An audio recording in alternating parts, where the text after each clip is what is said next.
సంవత్సరాల తరబడి ఎన్ని మందులు వాడినా మీ మోకాల నొప్పులు తగ్గట్లేదా? ప్రాణ పెయిన్ క్లినిక్ లో అత్యాధునిక చికిత్స. ఈ రోజు మనము కోల్కతాలో ఈరోజు డేట్ 29th. సో 29th కోల్కతాలో ఇక్కడ ఏం జరుగుతుంది, ఆర్జికర్ హాస్పిటల్ అండ్ కాలేజ్కి మనం వచ్చినాము, ఎక్కడైతే సంఘటన జరిగిందో అక్కడికి. అయితే ఫస్ట్ ఆఫ్ ఆల్ నేను ఇక్కడ ఇప్పుడు ప్రస్తుతం ఉన్న బిల్డింగ్ ఏదైతే నా వెనకాల కనిపిస్తున్న బిల్డింగ్ ఉందో, ఇది ప్రిన్సిపల్ రూమ్ ఈ బిల్డింగ్ లోనే ఉంది. లోపల పోనీకి ట్రై చేస్తే పోనిస్తలేరు. అయితే మనందరికీ తెలుసు ప్రిన్సిపల్ అనగానే ప్రతి ఒక్కరు మీడియాలో ఈరోజు చూస్తున్నది సందీప్ ఘోష్ అనే ప్రిన్సిపల్ ఎవరైతే ఉండేనో ఈ ఘటన జరిగినప్పుడు. ఈ ఘటన జరిగిందన్న విషయం తెలుసుకోగానే ఇమీడియట్‌గా రిజైన్ చేసి వెళ్ళిపోవడం అనే విషయము చాలా చాలా అనుమానాస్పదంగా ఉండే.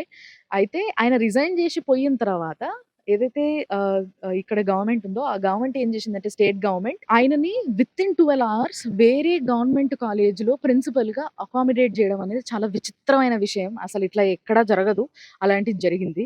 దాని తర్వాత స్టేట్ హైకోర్ట్ ఏదైతే ఉందో హైకోర్ట్ ఆయనని లాంగ్ లీవ్ తీసుకోమని చెప్పేసి అనడం జరిగింది. దాని తర్వాత ఆయనని అరెస్ట్ చేయడం జరిగింది అని కొందరు అంటున్నారు. బట్ ఇంకొంతమంది ఏందంటే సీబీఐ జస్ట్ విచారణకు తీసుకెళ్ళింది 24 గంటలు అని చెప్పి కొందరు అంటున్నారు.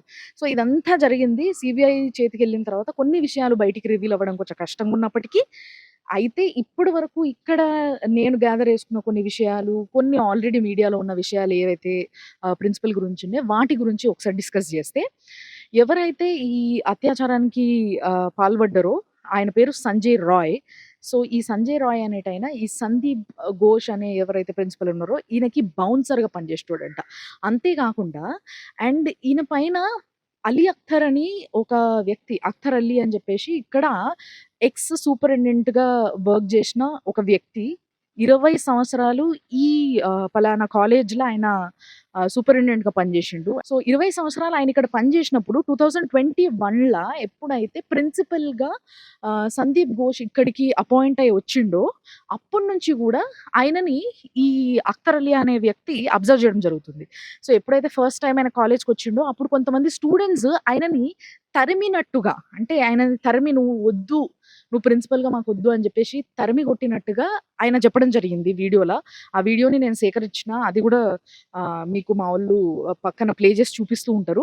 సో ఫస్ట్ ఆయన చెప్పింది ఏంది అనంటే 2021లో ఎప్పుడైతే సందీప్ ఘోష్ అనేటాయన ప్రిన్సిపల్‌గా ఇక్కడికొచ్చిండో, అప్పుడు ఇక్కడ కొంతమంది స్టూడెంట్స్ ఆయనని యాక్సెప్ట్ చేయకుండా ఆయనని తరిమి కొట్టడము. ఆ తరిమి కొట్టిన దగ్గర నుంచి కూడా ఆయన తప్పించుకొని వచ్చి మళ్ళీ ప్రిన్సిపల్‌గా అక్కడ కూర్చోవడము.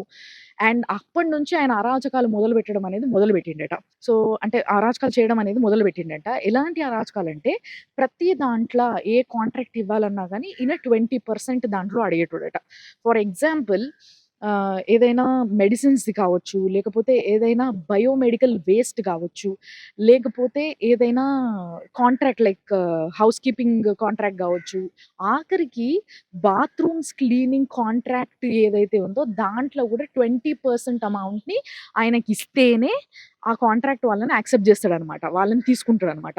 సో ఈ విధమైన అధికారాలన్నీ ఆయన చేతిలో ఉండేనట. అండ్ ఆయన ఇట్లా చాలా కూడా కరప్షన్ చేయడం జరిగిందంట. ये एकदम ओपन करप्शन हो गया और फिर वो कुछ वेंडर आने लगे, सप्लायर बोलने लगे कि 20% वो कैश मांगते हैं, फिर वर्क ऑर्डर देते हैं, तो हम लोग इस तरह से आरजीकर को बाइकाट करेंगे, हम लोग काम नहीं करेंगे, फिर नहीं करेंगे ऐसा बोल करके वो लोग में से काफी लोग जो है, मगर ये मैं टाइम टू टाइम बहुत लोगों को बताया हूँ, क्योंकि देखिए मैं एक डिप्टी सुपर हूँ, मेरे ऊपर जो है मेडिकल सुपरिटेंडेंट है, उसके बाद प्रिंसिपल, प्रिंसिपल के ऊपर चेयरमैन रोगी कल्याण समिति, फिर हम लोग का हेड पार्ट।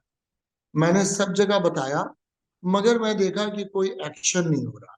उल्टा मुझे ही जो है उन्होंने बोला चेयरमैन ने रोगी कल्याण समिति का कि मैं तुम्हारे अगेंस्ट में बहुत स्ट्रिक्ट एक्शन लूंगा। ఇదే కాకుండా స్టూడెంట్స్‌ని బెదిరించడం. ఆయన తరఫున ఒక group of students work చేసేటోళ్ళంట.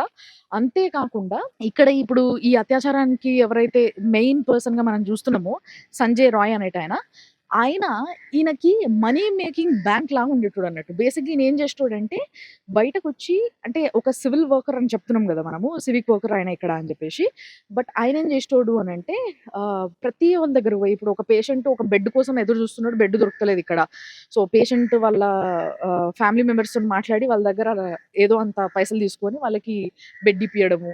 So, ఇట్లా ఈ లో లెవెల్ కరప్షన్ దగ్గర నుంచి చాలా హై లెవెల్ కరప్షన్ వరకు ఆయన చేయడం జరిగిందంట. ప్రతి పైసా గూడా, ప్రతి రూపాయి గూడా ఈ సందీప్ ఘోష్ దగ్గరికి చేరుకునేదంట.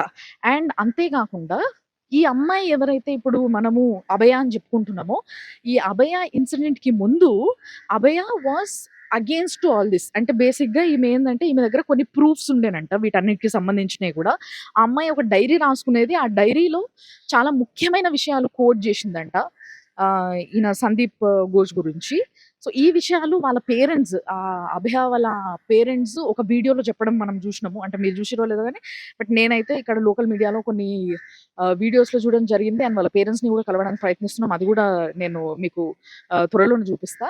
సో, అక్కడ పేరెంట్స్ చెప్పిందేందంటే, ఆ అమ్మాయి యొక్క డైరీ ఏదైతుందో అది సీబీఐ వాళ్ళకి వాళ్ళు ఇవ్వడం జరిగిందంట. హ్యాండ్ ఓవర్ చేయడం జరిగిందంట. సో, ఆ హ్యాండ్ ఓవర్ చేసిన తర్వాత అందులో ఒక లాస్ట్ పేజ్ ఆ డైరీలో లాస్ట్ పేజ్ ఏదైతుందో దాంట్లో చాలా ఇంట్రెస్టింగ్ విషయాలున్నాయంట. ఈ ఈ ఘటన జరగడానికి ముందు జరిగిన ఏవైతే మెయిన్ ఉన్నాయో, సో, ఆ విషయం బయటికి రావద్దని జెప్పేసి, ఆ విషయం నిజంగా బయటికి రివీల్ చేయొద్దని పేరెంట్స్‌కి సీబీఐ వాళ్ళు గూడా చాలా స్ట్రిక్ట్‌గా చెప్పడం జరిగిందంట. దానివల్ల ఆ విషయం బయటికి రావట్లే. బట్ ఆ డైరీలో ఏం రాసింది? ఏమేం కోట్ జేసింది? అసలు సందీప్ ఘోష్ గురించి దాంట్లో ఎలాంటి విషయాలున్నాయి? అండ్ దాని వల్లనే ఆ అమ్మాయిని సందీప్ ఘోష్ టార్గెట్ జేషిండు. Sandeep Ghosh is not a single person. ఆయనకి చాలా పెద్ద గ్రూప్ ఉంది అన్న విషయం చాలా మంది ఇక్కడ చెప్తున్న ఒక ఫ్యాక్ట్ అని జెప్పేసి అంటున్నారు. అండ్ ఇంకొకటి ఏంది అనంటే ఇప్పుడు మీరు నా పక్కన చూస్తున్న ఈ అఖ్తర్ అలీ అనే వ్యక్తి ఎవరైతే ఉన్నారో ఎక్స్ సూపరింటెండెంట్‌గా ఇక్కడ ఉన్న వ్యక్తి. సందీప్ ఘోష్ గురించి ఆయన రివీల్ చేసిన చాలా విషయాల్లో ఆయన ఏమని చెప్పిండంటే సందీప్ ఘోష్ ఇలాంటి విషయాల్లో పైసలు, స్మగ్లింగ్ అండ్ ఇంతకుముందు హెరాస్మెంట్ కేసులు గూడా ఆయన పైనున్నయి. అంతే గాకుండా వీడియోలో ఒక ప్లేస్‌లో మీరు బాగా విన్నట్టయితే కొంతమంది ఎంప్లాయీస్‌ని ఇక్కడ వర్క్ చేసే వాళ్ళని ట్రాప్ జేసి ఒక గెస్ట్ హౌస్‌కి తీసుకెళ్ళి తాగించి అండ్ ఇంకా చాలా విషయాలు చేసేటోడు. అవన్నీ నా నోటితో నేను చెప్పలేను. నాకే సిగ్గుచేటుగా అనిపిస్తుంది అని ఆయన మెన్షన్ చేయడం జరిగింది. అండ్ ఇంకొకటి ఏంది అనంటే సందీప్ ఘోష్ గురించి ఒకసారి స్టేట్ గవర్నమెంట్‌కి and at the same time మన ద్రౌపది ముర్ముర్ ప్రెసిడెంట్ మేడమ్‌కి కూడా ఈయన మెయిల్ పంపడం జరిగిందంట. ఇలాంటి అరాచకాలు ఇక్కడ జరుగుతున్నాయి. ఈ ప్రిన్సిపల్ ఇలాంటి పనులు చేస్తున్నాడు అని చెప్పేసి. బట్ ఎటువంటి రియాక్షన్ రాలేదంట. పోగా ఆ మెయిల్ ఏదైతే 2 గవర్నమెంట్స్‌కి పంపడం జరిగిందో అది పంపిన తర్వాత కరెక్ట్ 1 మంత్‌కి ఈయననే ట్రాన్స్‌ఫర్ చేయడం జరిగిందంట. फिर मैं जब बैठ के था तो फिर मैं ऑनरेबल चीफ मिनिस्टर को फिर एक बार मेल के थ्रू एक मेल भेजा और फिर honourable president government of India को भेजा। फिर उसके 1 महीने बाद अचानक से मुझे पता चला कि मेरी पोस्टिंग हो गई है। वेबसाइट पे ऑर्डर निकल आया तो मुझे मुर्शिदाबाद मेडिकल कॉलेज में ट्रांसफर किया गया। సో, ఈయన ట్రాన్స్‌ఫర్ అయ్యిందేమో 2023లో అట్లా ట్రాన్స్‌ఫర్ చేసిరట ఈయనని. సో, అప్పుడు వరకు 2021లో ఎప్పుడైతే సందీప్ ఘోష్ ఇక్కడ ప్రిన్సిపల్‌గా వచ్చిండో అప్పటి నుంచి గూడా ఆయనను ఫాలో అయితే ప్రతీదీ కూడా మనుషుల్ని చంపడానికి గూడా ఎనకకి పోని వ్యక్తి సందీప్ ఘోష్ అన్న విషయాన్ని చాలా స్పష్టంగా చెప్తున్నారు. ఘోరమైన విషయాలు ఏంది అనంటే చాలా మంది స్టూడెంట్స్‌ని కావాలని సందీప్ ఘోష్ అనే ప్రిన్సిపల్ ఫెయిల్ చేయడం జరుగుతుండేనంట. ఫెయిల్ అయిన తర్వాత ఆ పిల్లల్ని పాస్ చేయడానికి మళ్ళీ వాళ్ళ దగ్గర దాదాపుగా 5, 6 లక్షలు, 4 లక్షలు ఇట్లా డిమాండ్ చేసేటోళ్ళంట. సో, అట్లా వాళ్ళ దగ్గర నుంచి పైసల్ని వసూలు చేసి మళ్ళీ వాళ్ళని పాస్ చేయడం జరుగుతుండేనంట. ఇది చాలా కామన్‌గా మారిందంట. అంతే కాకుండా కొంతమందిని హెరాస్ చేసి, కొంతమంది అమ్మాయిల్ని హెరాస్ చేసి ఎవరైతే వీళ్ళకి యాంటీగా వర్క్ చేస్తున్న వాళ్ళు, వీళ్ళకి అగెయిన్స్ట్‌గా బిహేవ్ చేస్తున్న స్టూడెంట్స్ మగవాళ్ళు ఉంటారో వీళ్ళని హెరాస్ చేసిన కేస్ కింద ఇరికియడము, ఇలాంటివి ఎన్నో ఘోరాలు చేయడం జరిగిందంట ఆయన. అయితే ఈయన ఎవరైతే అఖ్తర్ అలీ అనే వ్యక్తి మనతోని ఇప్పుడు పక్కన చూస్తున్నారు మీరు మాట్లాడుతున్నారు. ఆయనతోని మాట్లాడినప్పుడు ఆయన చెప్పిన ముఖ్యమైన విషయాలు ఏంది అనంటే చాలా చాలా షాకింగ్ విషయం ఏంది అనంటే దీంట్లో బేసిక్‌గా ఈయనకి పెద్ద టీమే ఉంది. ఏ లెవెల్ ఆఫ్ అఫీషియల్‌కి నేను కంప్లెయింట్ చేసినా గూడా ఎటువంటి యాక్షన్ తీసుకోలేదు ఆయన పైన. कंप्लेन करने के बाद मैंने प्रिंसिपल सेक्रेटरी को चिट्ठी दिया और मैंने उन्हें इंटरवीन करने, जब मेरे जान का धमकी आने लगा तो मैंने ऑनरेबल चीफ मिनिस्टर को भी एक लेटर भेजा। लेटर भेज के उनसे मिलने का सौभाग्य नहीं हुआ, मगर उनके ओएसडी से मैं मिला। मैं मिल के उनके सारी बात बताया कि ये ऐसा ऐसा आरजीकर मेडिकल कॉलेज में करप्शन हो रहा है और मैंने आवाज उठाया तो ये लोग मेरे जान के पीछे पड़े हैं। मुझे मुझे इंसाफ चाहिए। अल्टीमेटली कोई फैसला नहीं हुआ, कुछ नहीं हुआ। फिर मैं कुछ दिनों बैठा रहा घर पे, कुछ दिन सैलरी भी नहीं। फिर मैं डर से रेंटल घर इधर से उधर चेंज करता रहा। मतलब मैं खुद सफरर बन गया। मैं करप्शन के अगेंस्ट में आवाज उठाया। అందుకోసమే నేను ప్రెసిడెంట్ దాకా పోవాల్సి వచ్చింది. ప్రెసిడెంట్‌కి కూడా మెయిల్ పెట్టాల్సి వచ్చింది. అక్కడ వరకు ఎందుకు పోయిందంటే హాస్పిటల్‌లో హెచ్ఓడీలకు గాని, ఇంకా ఆయన పైనోళ్ళకి గాని, లేకపోతే స్టేట్ గవర్నమెంట్‌కి గాని ఎవ్వరికీ నేను రిపోర్ట్ చేసినా కూడా ఎవ్వరు పట్టించుకోలేదు. ఎవ్వరు ఆయనని యాక్షన్ తీసుకోలేదు. ఒక మాట అనలేదు. ఆయన అరాచకాలు ఆగలేదు. దానివల్ల నేను అంత దూరం వరకు పోవాల్సి వచ్చింది అనంటే, అప్పుడు అడిగిన విషయం ఏంది అనంటే, ఇట్ మీన్స్ స్టేట్ గవర్నమెంట్ ఏమన్నా ఆయనతోని చేయగలిపింది ఉందా? అంటే ఆయన గ్రూప్‌లో ఆయనది ఒక పెద్ద గ్రూపు, ఆయన ఒక్కడే కాదు అని చెప్పేసి ఆయన అంటున్నాడు కాబట్టి ఆ గ్రూప్ లో స్టేట్ గవర్నమెంట్ నుంచి ఎవరైనా వ్యక్తులు ఇన్వాల్వ్ అయి ఉన్నారా అని చెప్పి అడిగితే ఆయన ఒకటే మాట ఇండైరెక్ట్ గా చెప్పిండ్రు. ఏంది అని అంటే, నేను స్టేట్ గవర్నమెంట్ ఎంప్లాయీని కాబట్టి ఈ విషయం పైన నేను మాట్లాడను అని చాలా సింపుల్ గా ఆయన ఈ విషయాన్ని చెప్పిండు. ఇందులోనే చాలా విషయాలు అర్థం చేసుకోవచ్చు. అండ్ దాని తర్వాత ఈయన పైన, ఈ సందీప్ ఘోష్ పైన ఎన్ని కంప్లైంట్స్ ఇచ్చినా కూడా రియాక్ట్ అవ్వకపోగా ఈయన పైన చాలా సార్లు దాడులు జరిగినాయంట. అండ్ ఆఫీస్లో కూడా, అంటే కాలేజ్లో కూడా ఈయన మాట ఎవ్వరూ వినేవాళ్ళు కాదంట. అంటే ప్రతి ఒక్కరికి కూడా ఈయన మాట వినొద్దు. ఈయనకి మినిమం అంటే అడిషనల్ సూపరింటెండెంట్ గా వర్క్ చేసినప్పటికీ ఈయన కింద చాలా మంది ఉంటారు. సో వీళ్ళందరిలో ఏ ఒక్కరు కూడా ఈయన మాట వినేటోళ్ళు కాదంట. మినిమం ఈయనకి మంచినీళ్ళు కూడా తెచ్చిచ్చేటోళ్ళు కాదంట. సో ఆ విధంగా మొత్తం స్టాఫ్ అంతా కలిసి కూడా ప్రిన్సిపల్కి ఫేవర్గా పనిచేసే వాళ్ళు ఉండే, అది నాకు చాలా చాలా టఫ్ అయ్యింది అక్కడ నేను నెగలడం అనే విషయాన్ని ఆయన స్పష్టంగా చెప్తున్నాడు. అండ్ ఇంకొకటి ఏంటంటే, నాకు థ్రెట్ ఉంది, నా ఫ్యామిలీకి థ్రెట్ ఉంది కాబట్టి కొన్ని విషయాలు, కొంతమంది పేర్లు నేను రివీల్ చేయను అని చెప్పేసి అంటున్నారు. ఎవరైతే డాక్టర్ అభి అని చెప్పేసి ఇక్కడ ఒక డాక్టర్ ఉన్నారంట, ఆయన ఎవరు, ఆయన పేరు వినిపిస్తుంది అని చెప్పేసి అడిగితే అఖ్తర్ అలీ గారిని, ఆయన చెప్పిన విషయం ఏంది అని అంటే, అట్లా చెప్పాల్సి వస్తే చాలా పేర్లు ఉన్నాయి కానీ నేను వాళ్ళ పేర్లు చెప్పలేను. ఎందుకంటే ఈయన అంటే ఇప్పుడు సందీప్ ఘోష్ ఇప్పుడు లైమ్ లైట్‌లోకి వచ్చిండు ఘోరాలు చేసి. కాబట్టి ఆయన పైన ఒక కన్ను ఉంటది. మిగతా వాళ్ళు they are still safe.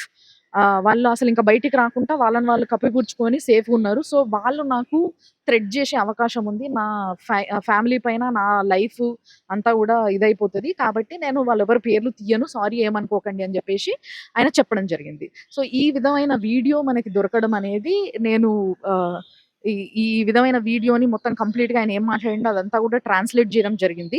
So దీంట్లో స్పష్టంగా ఆయన చెప్పిన విషయాల్ని మాత్రమే నేను క్లియర్‌గా ట్రాన్స్‌లేట్ చేసిన. కాబట్టి ఇంకా ఇలాంటి విషయాల్ని నేను మీకు ఇంకా షేర్ చేస్తూనే ఉంటా. మీరు చూస్తూనే ఉండండి సుమన్ టీవీలో ఎక్స్‌క్లూజివ్‌గా కోల్‌కతా నుంచి. ఈరోజు నేను కోర్ట్‌కి అండ్ ఎవరైతే అభయ ఉన్నారో ఆవిడ ఇంటి దగ్గరికి వాళ్ళ పేరెంట్స్‌తోని మాట్లాడడానికి కూడా ప్రయత్నిస్తున్నా నేను. సో సూన్ ఆ అప్డేట్స్‌తోని నేను మీ ముంగటికొస్తా. చూస్తూనే ఉండండి సుమన్ టీవీ.